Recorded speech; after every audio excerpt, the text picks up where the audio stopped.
서울 송파구에 살고 있었던 당시 38살의 강씨. 그는 지난 2017년 5월경에 노래방에 갔다가 도우미로 일하고 있었던 37살의 김씨 여성을 보고 와, 겁나 이쁘다 반한 거예요. 그렇게 강씨는 작업을 치기 시작했습니다. 김씨야, 나 사업하는 사람인데 나 어때? 당연히 이때 사업? 거짓말이었습니다. 하지만 이런 거짓말에 속은 김씨 여성은 강씨와 연인 관계로까지 발전하게 돼요. 이 강씨는 평소에 자기 여자친구인 이 김씨 여성한테 내가 사업하는 과정에서 다른 사람한테 수억 원을 사기당했어. 작은 아버지가 영화 감독인데 작은 아버지 담당 변호사를 통해 피해 금액을 돌려받을 방법을 찾고 있어. 그 돈을 돌려받거나 작은 아버지가 나를 도와주기만 하잖아? 그럼 너는 평생 이런 일 안 하고 살아도 돼.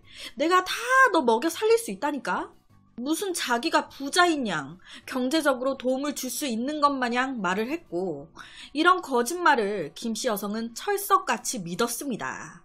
내 남자친구가 입만 열면 그 하는 모든 말이 거짓말일 거라고 상상이나 했겠습니까? 앞서 말씀드렸지만 이 강씨는 사업을 하는 사람도 아니었고 본인이 말한 그 영화 감독의 작은 아버지 또한 만들어낸 가상인물이었습니다. 그러니까 소설을 쓴 거죠. 경제적인 도움은 무슨, 자기 밥 먹고 살기도 힘든 사람인데 누가 누굴 도와요. 전부 다 이 김씨 여성의 호감을 얻기 위한 새빨간 거짓말. 이 모든 사실에 대해서 이 김씨 여성은 아무것도 새까맣게 모르고 있다가 11월 27일 이 강씨의 집에서 서로 이제 얘기를 하다가 그동안의 모든 게 거짓말이었고 본인이 속아왔다라는 것을 알게 됩니다. 왜? 말이 앞뒤가 다르니까. 언제까지 거짓 인생을 살 수 있겠어요? 분명히 저번에는 이렇다라고 했는데 오늘 얘기할 때는 말이 또 달라. 앞뒤가 안 맞아. 모든 사실을 알게 된 이 김씨 여성은 나는 없어 다니는 여자고 너는 빚만 있는 남자야. 우리 둘이 결혼하잖아? 그럼 희망이 없어. 그러니까 그만 헤어지자 라면서 헤어짐을 요구했습니다. 하지만 모든 거짓말을 동원해서라도 잡고 싶었던 김씨 여성이었어요. 그런데 그런 여자가 나랑 헤어지재. 이 강씨 받아들였겠습니까? 난리가 난 거예요. 못 헤어진다. 왜 그러냐. 널 얼마나 사랑하면 내가 그런 거짓말을 했겠냐. 타일러도 보고 잘못했다고 빌어도 보고 다 했는데 안 먹혀. 계속 헤어지재.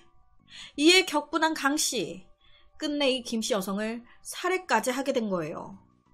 그리고 그녀의 시신을 집 안에 그대로 방치했습니다. 사랑한다며. 없으면 안 된다며.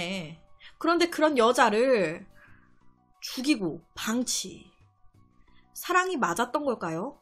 이 강씨는 김씨 여성을 살해한 후 시신은 방치한 채로 휴대전화, 그리고 통장, 그리고 카드, 그리고 신분증이 들어있었던 김씨 여성의 핸드백을 훔쳐서 집을 나왔습니다. 사랑했다며. 사랑한다며. 그렇게 집을 나온 강씨가 향한 곳은 한 쇼핑몰.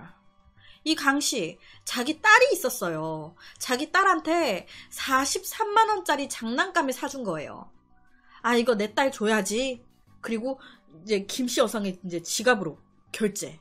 그리고 일주일 뒤에는 2회에 걸쳐서 320만원을 인출했습니다.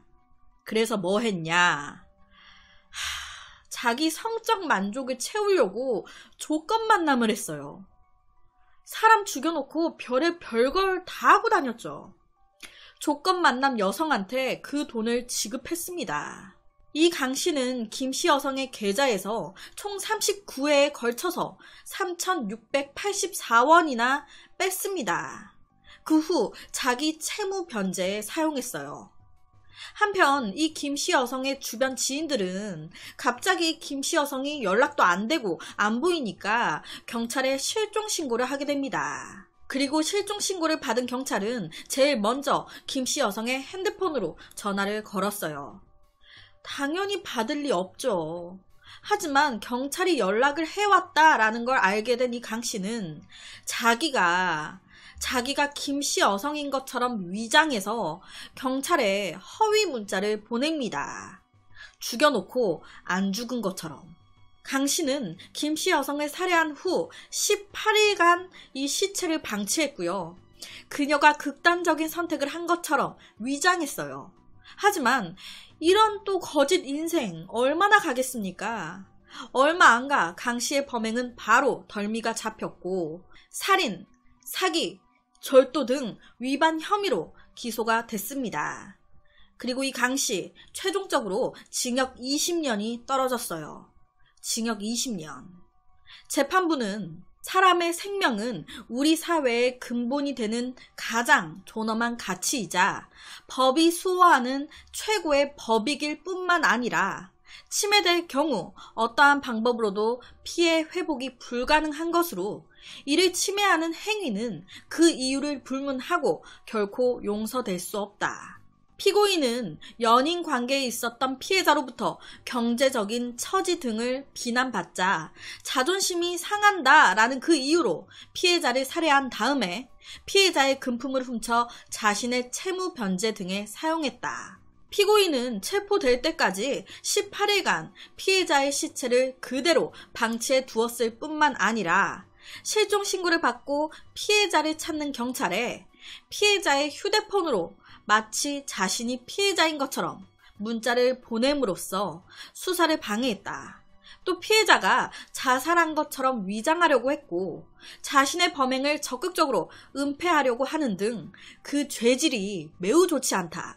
피고인은 순간적으로 화가 나서 우발적으로 범행에 이른 것으로 보이는 점, 자신의 잘못을 인정하면서 반성하는 태도를 보이고 있는 점 등을 고려해 형을 정했다라고 얘기했습니다. 개인적으로 살해를 저지르고 시신을 방치했습니다. 그리고 피해자의 돈으로 또 다른 여자를 만나 조건 만남을 가졌어요. 거기에다가 경찰 수사에 혼선까지 주려고 피해자인 척 연기하기까지 했습니다. 살인과 더불어서 플러스 되는 죄들이 많아요. 이런 걸 모두 고려했을 때 징역 20년. 이거 맞는 걸까요? 그래서 오늘은 사랑한다면서 너무 잔혹하게 여자친구를 살해한 한 살인사건에 대한 이야기를 가지고 왔습니다.